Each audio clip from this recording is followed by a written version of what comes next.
Fabrice Grange pour Tactilia, réalisation d'applications pour des écrans tactiles multitouches. Alors ça, c'est évidemment, vous êtes en plein dans la tendance, hein, les écrans, les tablettes, les tables, on ne parle que de ça. Oui, tout à fait. Que ce soit les petits équipements mobiles, que ce soit les smartphones, les tablettes, on est en plein dedans, puisque c'est l'explosion. Que ce soit aussi pour les tables tactiles ou même les vitrines. Oui, oui, oui. La particularité du multitouch, c'est de pouvoir manipuler à plusieurs mains, mais à plusieurs personnes également. Donc faire du collaboratif, notamment sur des tables. On voit des applications de plus en plus, hein, et au départ c'était un peu réservé, on en a tous vu les films à l'époque, hein, au service d'investigation policière ou le monde du renseignement. Aujourd'hui, ça se banalise, ça s'étend en tout cas. Alors ça s'étend également, oui, effectivement, puisqu'avant c'était plutôt de la science-fiction. Voilà. Certains films, on n'a plus les mêmes.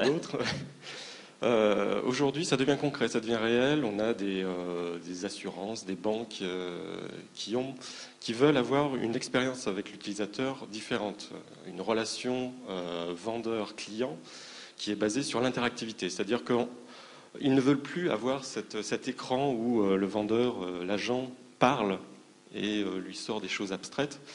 Ils préfèrent avoir un objet de communication comme une table interactive.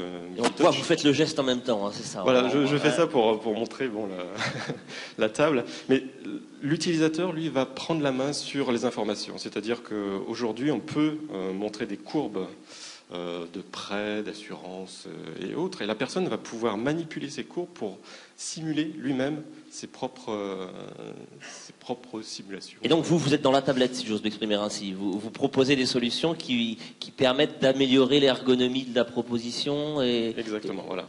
Donc nous, notre valeur ajoutée, c'est dans l'aspect technique, le choix de la technologie tactile adaptée aux fonctionnalités, aux besoins.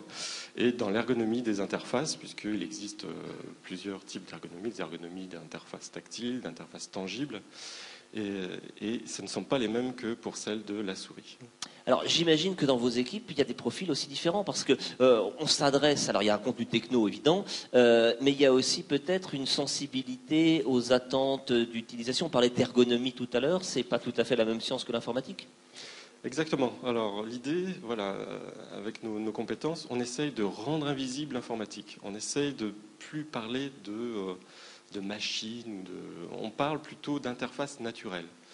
Le fait de supprimer le clavier, de supprimer la souris, et d'avoir simplement une surface et de manipuler les objets comme on les manipule dans la réalité, fait qu'on oublie que c'est de l'informatique et on essaye de faire oublier ça. Voilà, c'est ça, on s'empare, de passer d'une page à l'autre, de choisir, Mais merci Apple quand même dans cette approche-là. Ça a considérablement popularisé et aidé à la familiarisation de ce type de démarche. Tout à fait, ça a été un gros déclencheur de cette explosion tactile et de la prise de conscience qu'il existait une manière différente d'interagir avec les objets, avec la machine.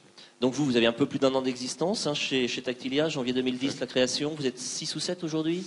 Alors aujourd'hui on est 6, on est deux gérants, plus 2 indépendants dans le design d'interactivité et graphique. Et vos perspectives 2011, vous les voyez comment, sans recourir à la voyance de notre ami d'Alter Voice ? Alors on le voit plutôt positif, puisqu'on a des grands groupes qui viennent nous voir. On a des appels d'offres pour la grande distribution dans le sport, dans l'agroalimentaire. Pardon ? On n'en dira pas plus ? On n'en dira pas plus. Ça commence par un D, tiens. Et hop, voilà.